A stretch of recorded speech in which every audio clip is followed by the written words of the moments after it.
Well, okay, so maybe it is a podcast. I don't know, but I just know, everyone who need to talking on camera, speaking on camera, um, need to find a comfortable spot.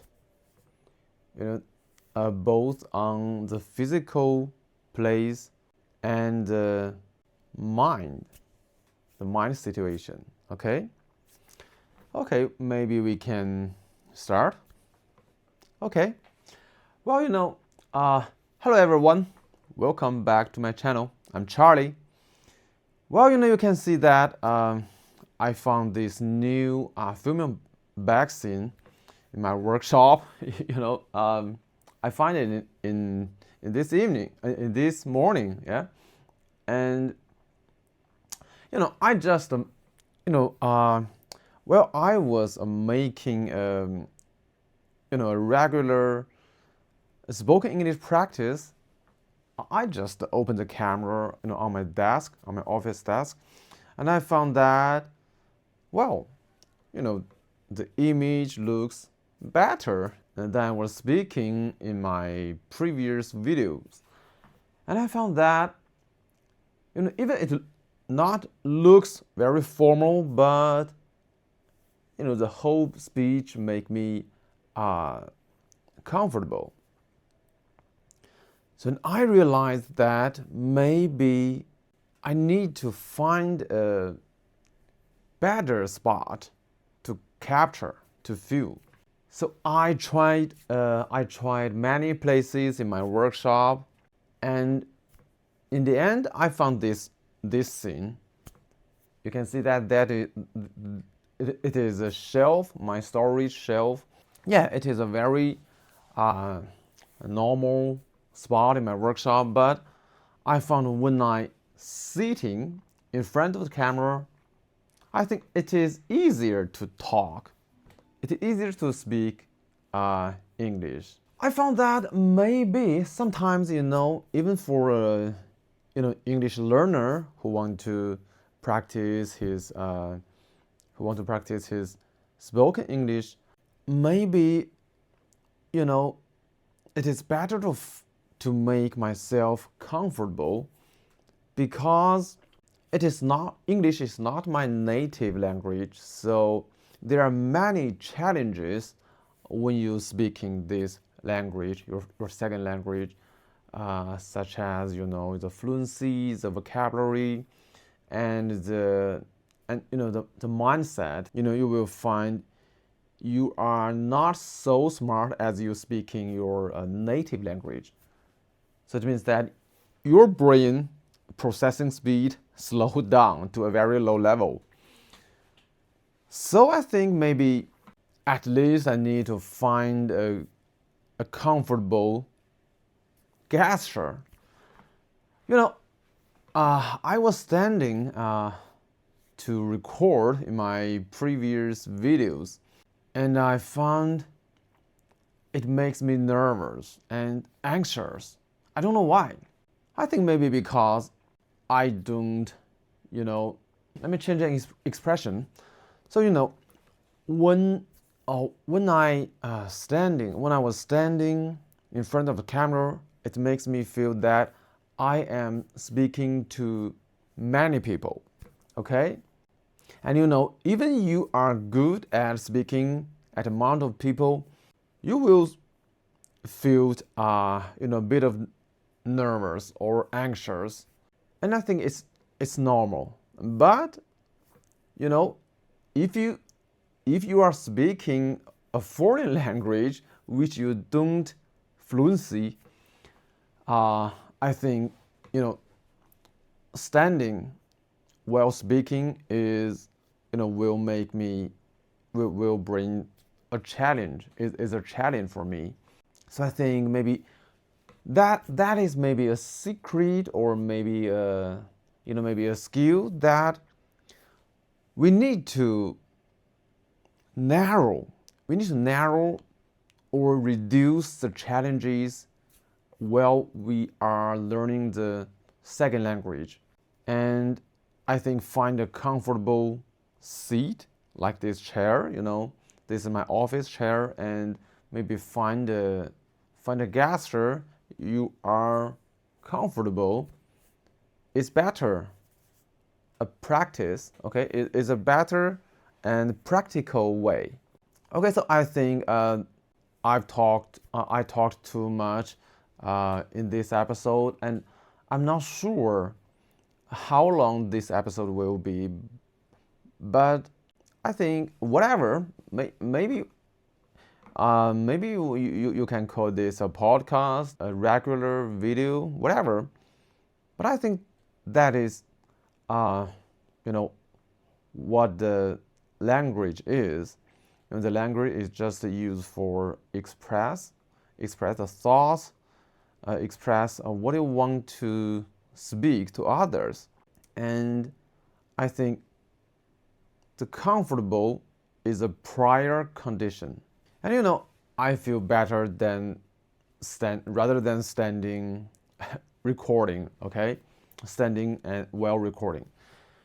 Okay, so let's go to today's topic. Okay, so today I want to share some experience about how I use ChatGPT to practice spoken English. And I think the ChatGPT, I mean the voice mode or the voice mode in ChatGPT might be the best,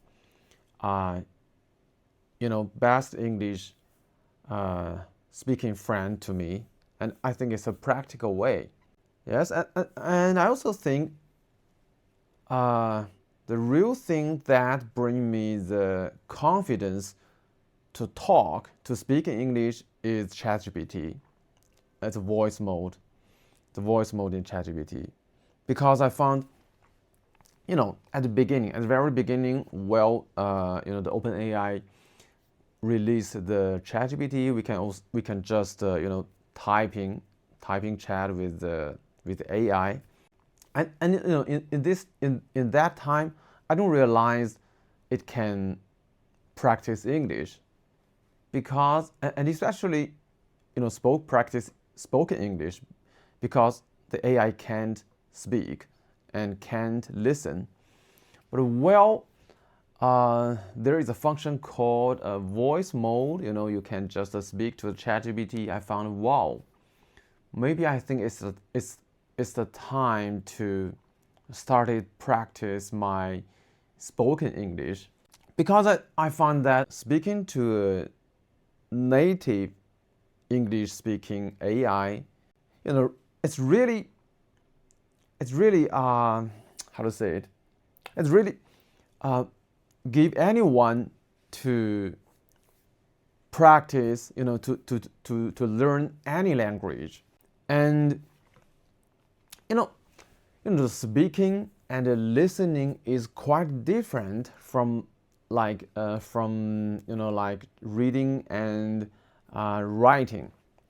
The reading is just happen between the language learner and the book or the article.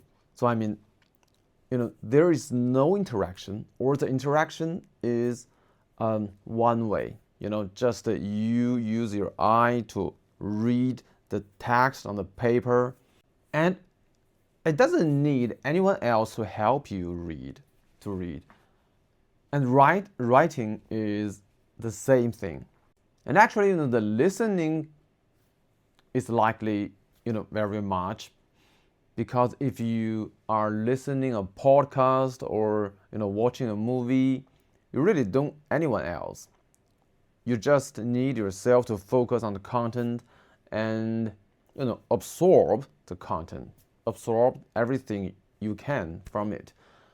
But speaking is not like this, I think, because writing, reading, and listening is the normal way to do, because you as I said, you don't need anyone else to help you to read, to listen, and read, listen, writing, yeah, and write.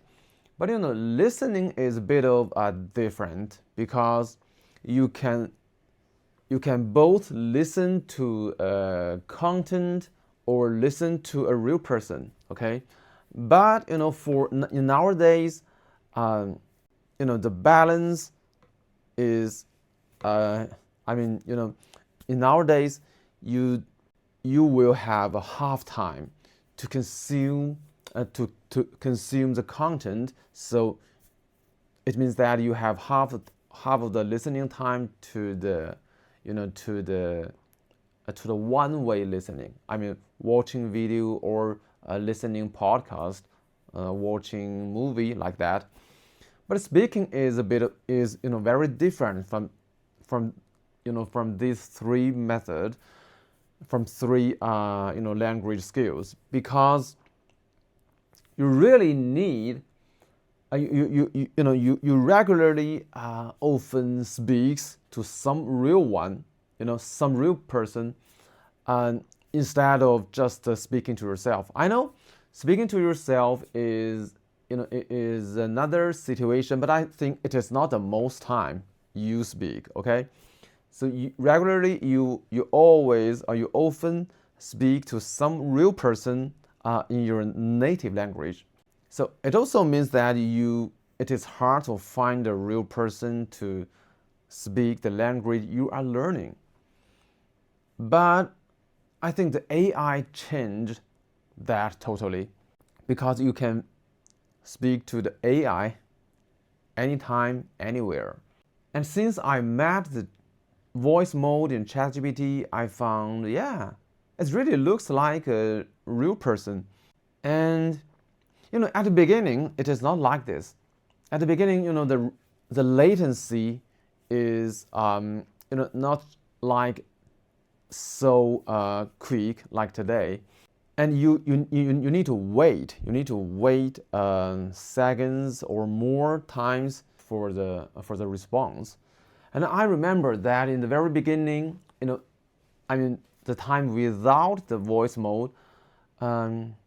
But there is a speech function in the chat interface, so you can just type, or using a speech typing software to input your words into text format, and then you can enter the enter key, okay, and press the enter key and waiting for the response in text format. And there is I think there is a speech, I think it's called speech, okay, there is a speech function that can make the AI speech the words.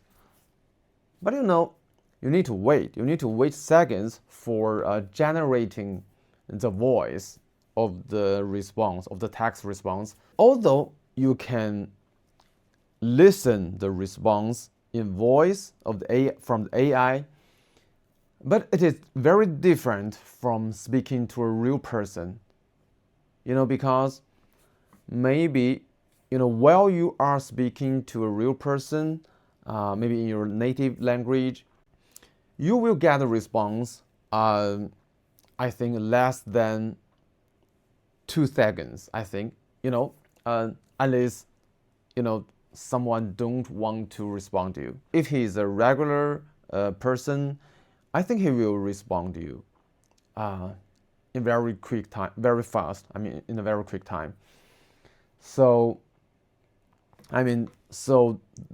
listening from the speech function of the ChatGPT is very not comfortable speaking process.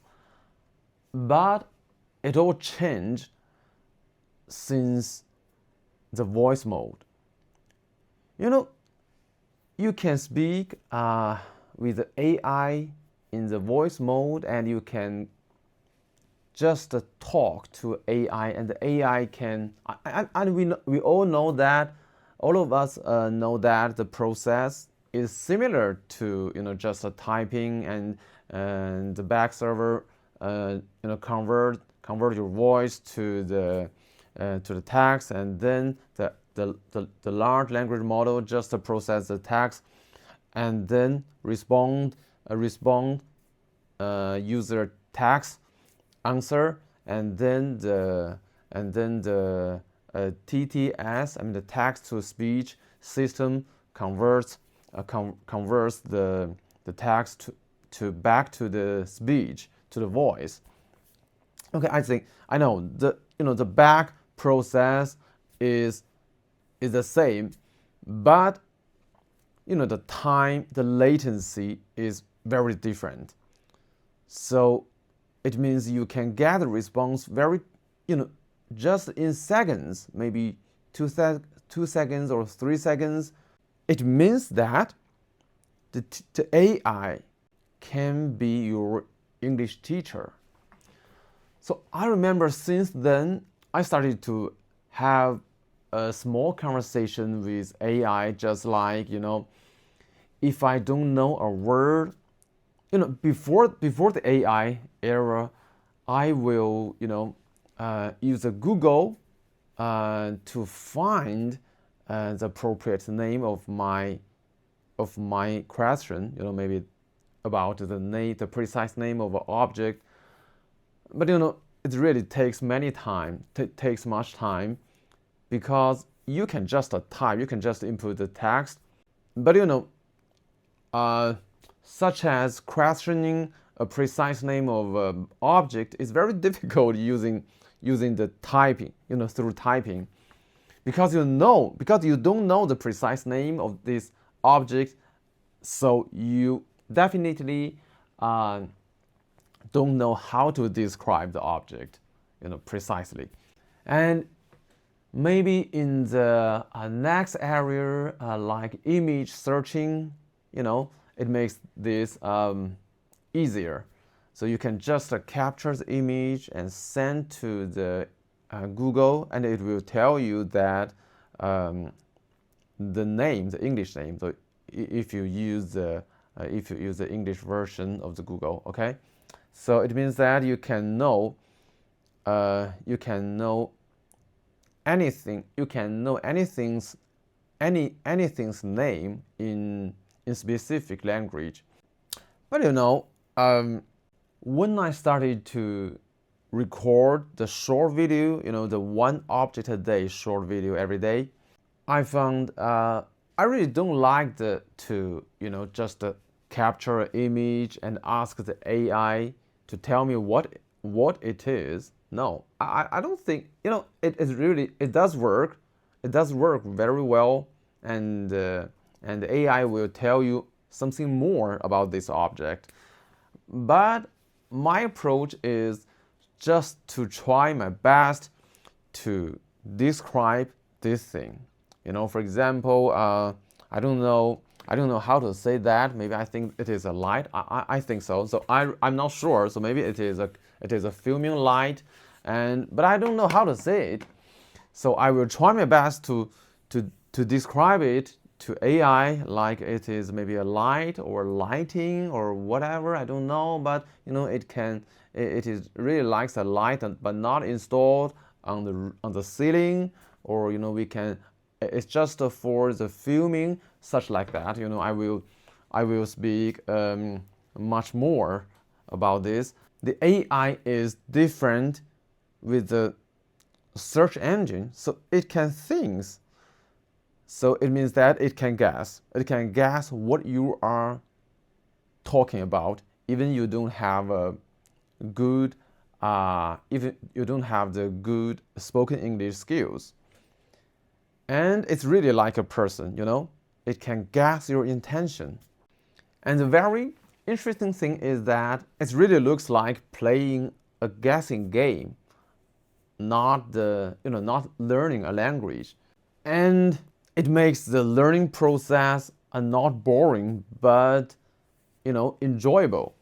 I remember that the first time when I tried this, and I felt very good, and I found that it is really like an English teacher. Maybe in classroom, your English teacher will ask you to describe something, but I can do it in my workshop, so by myself, just with the AI.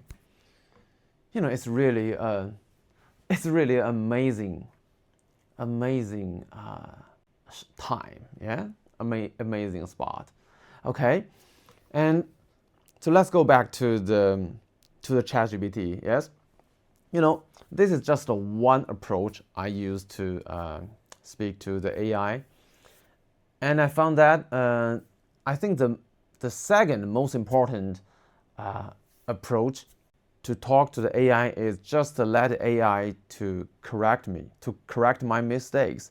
Because as a basic English learner, you don't know the mistakes which you made, but a real person teacher, English teacher, and a good English teacher will correct your mistakes in time.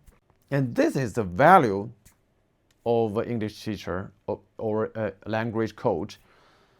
But the AI can do this very well. And especially the ChatGPT. I mean, in English, because English is a main training language of the large language model. So I believe that the ChatGPT is very good at English. So it might cannot solve the top level mathematic problems, but I think it can speak very native English sentences. Okay, and very correct English sentences, and it can correct my mistakes. It can discover my mistakes and errors even on natural expression or the grammar, or maybe sometimes maybe you made a mistake on pronunciation. It also will find it. It will guess you don't mention this word but that word. So it's very clever. After that, I found that spoken English practice is just the positive feedback cycle. You speak English and someone can respond to you and can correct your mistakes, point out and correct your mistakes, and give you some more example sentences about your mistake. It is just what a real man English teacher do. Yes. Okay. And recently I found that the latency is very short, so it makes the dialogue vivid and like a conversation between two real person. Yes. So, and there is another. Oh, I forgot to say that. There is another important thing is that imagine if you met a good English teacher, and he has a passion, he has dedicated proficiency of this language, but if if if he don't know you, you two have to introduce yourself, each other for a while. But the ChatGPT, the AI has the memory. He knows a lot about you. Maybe such like me. I have chat with the AI for a very long time, maybe more than 2 years or maybe 3 years. I started using the ChatGPT maybe since 2023. Yeah, this is the first year. The ChatGPT was released at the December of 2022.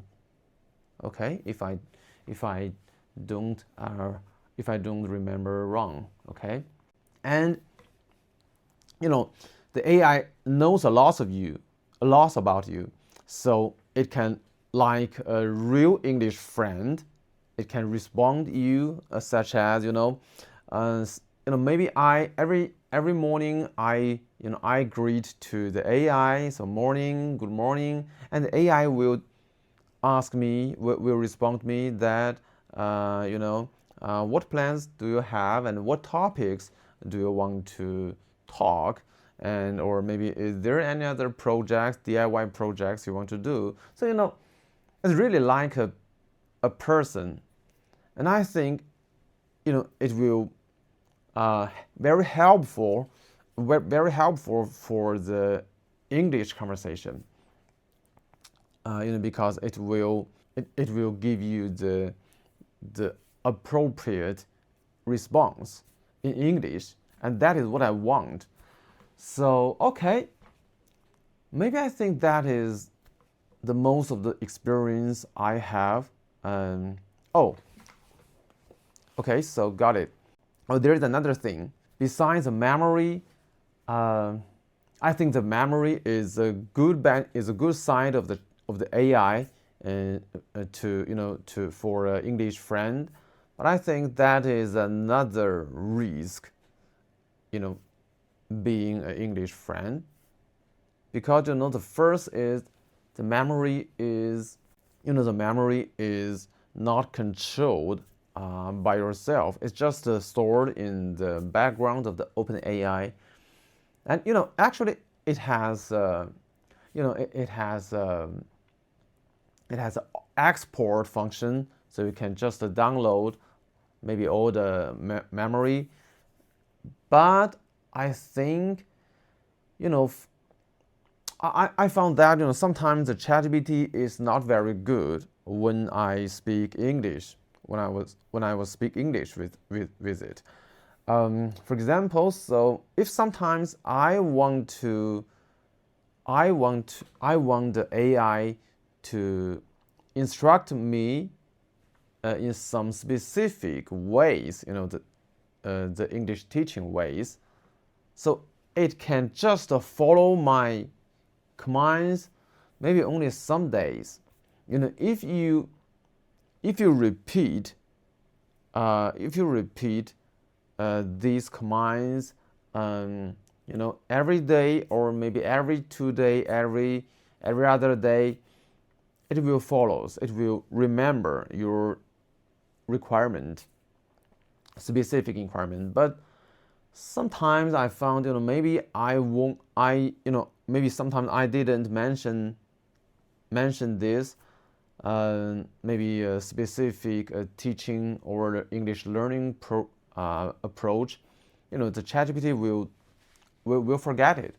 So that is why I am developing or combined another English dialogue friend, the AI, that specially used for my English learning aim. So okay, so that is another topic. Maybe I will show up it in the next episode, or maybe in the later.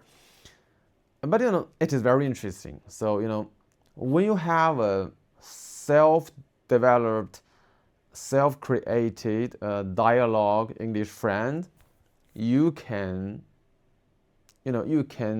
make it to do everything, follow to teach you your English, strictly follow your instruction. Okay, so but there is another the latency is not good enough. Okay, so it's about it's the next topic. Okay, so that's all. I think it's a good try for this new recording format, and I don't know how long I have recorded, but it doesn't matter. Maybe I think it is the longest episode on my channel. I think it's a good signal. It means that maybe my spoken English skill have improved.